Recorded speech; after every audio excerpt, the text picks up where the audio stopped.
नमस्कार, मी सरदार जाधव आणि के न्यूजच्या विशेष मालिका आपला जिल्हा आपली ओळख मध्ये तुमच्या सर्वांचं मनपूर्वक स्वागत। आजच्या पहिल्या भागात आपण जाणून घेणार आहोत कोल्हापूरच्या 12 तालुक्यांपैकी करवीर तालुक्याबद्दल। एकाच वेळी शक्तीपीठ, ऐतिहासिक राजधानी आणि आधुनिक उद्योगनगरी म्हणून ओळखला जाणारा हा तालुका हे केवळ एक तालुक्याचं नाव नाही, तर हा आहे आदिशक्तीचा जागर, छत्रपतींच्या गादीचा वारसा आणि राजर्षी शाहू महाराजांच्या सामाजिक क्रांतीचा झेंडा। पण या पवित्र भूमीला करवीर आणि कोल्हापूर ही दोन नावं कशी मिळाली? चला या नावांचा उगम ते आजच्या ब्रँड कोल्हापूर पर्यंतचा प्रवास जाणून घेऊया। करवीर तालुक्याची ओळख सांगायची तर सुरुवात करावी लागेल ती पुराणापासून। करवीर महात्म्य ग्रंथानुसार प्राचीन काळी या प्रदेशात कोल्हासूर नावाच्या एका राक्षसाने प्रचंड थैमान घातलं होतं। देवांनाही हरवणाऱ्या या राक्षसानं प्रजेला त्राही करून सोडलं होतं। तेव्हा सर्वांनी आदिशक्ती देवी महालक्ष्मीचा धावा केला। देवीने कोल्हासुराबरोबर भयंकर युद्ध केलं। अखेर देवीच्या त्रिशूळाच्या घावाने तो जमिनीवर कोसळला। मात्र मरण्यापूर्वी त्यानं देवीकडे एक वर मागितला, तो म्हणजे, हे देवी, माझ्या मृत्यूनंतर या क्षेत्राला माझं नाव दिलं जावं आणि हे एक पवित्र तीर्थक्षेत्र बनावं। देवीने तथास्तु म्हटलं। ज्या ठिकाणी कोल्हासुराचा वध झाला तेच हे कोल्हापूर क्षेत्र। आणि देवीने कोल्हापुराचा वध केल्यानंतर ती विजयाच्या आवेशात ज्या ठिकाणी विश्रांतीसाठी बसली त्या स्थळाला करवीर हे नाव मिळालं।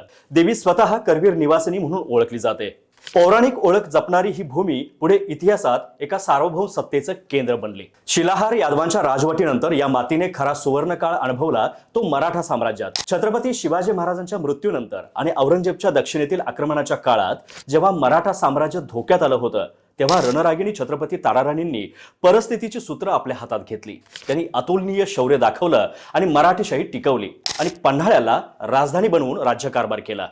पुढे त्यांनीच कोल्हापुरात स्वतंत्र मराठा गादीची स्थापना केली।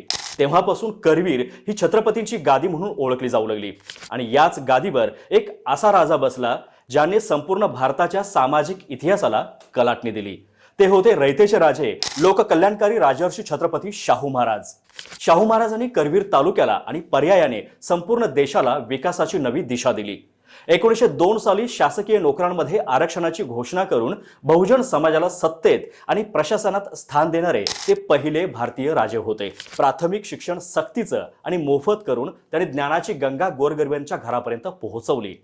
आंतरजातीय विवाहांना कायदेशीर मान्यता देऊन आणि समाजात समतेचा संदेश देऊन त्यांनी सामाजिक क्रांती घडवली। आजचं सुधारणावादी कोल्हापूर हे शाहू महाराजांच्या याच दूरदृष्टीवर उभा आहे।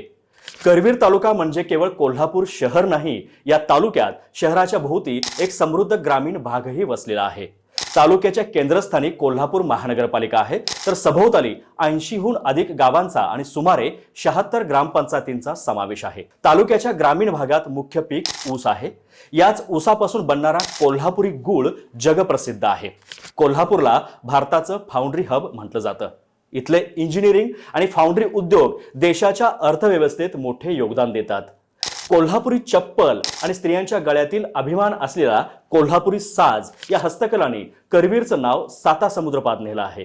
भालजी पेंढारकरांनी रोवलेल्या कलाबीजातून साकारलेली चित्रनगरी आजही अनेक चित्रपट आणि मालिकांसाठी प्रमुख केंद्र आहे। पण करवीरची खरी ओळख इथल्या रांगड्या माणसांमध्ये, इथल्या खाद्य संस्कृतीत आणि इथल्या खेळांमध्ये दडली आहे। जगात कुठेही न मिळणारा तांबडा पांढरा रस्सा, झणझणीत कोल्हापुरी मिसळ, खासबाग मैदानातला कुस्तीचा फड आणि संध्याकाळी फेरफटका मारायला रंकाळा तलाव, ही सुद्धा करवीरची एक ओळख आहे। तर ही आहे करवीरची गाथा, जिथे एकाच मातीत आदिशक्तीचं वास्तव्य आहे, ताराराणींचा शौर्यशाली वारसा आहे, शाहू महाराजांच्या सामाजिक क्रांतीची मशाल आहे आणि आजच्या काळात उद्योग, कला आणि परंपरेचा अनोखा संगम आहे।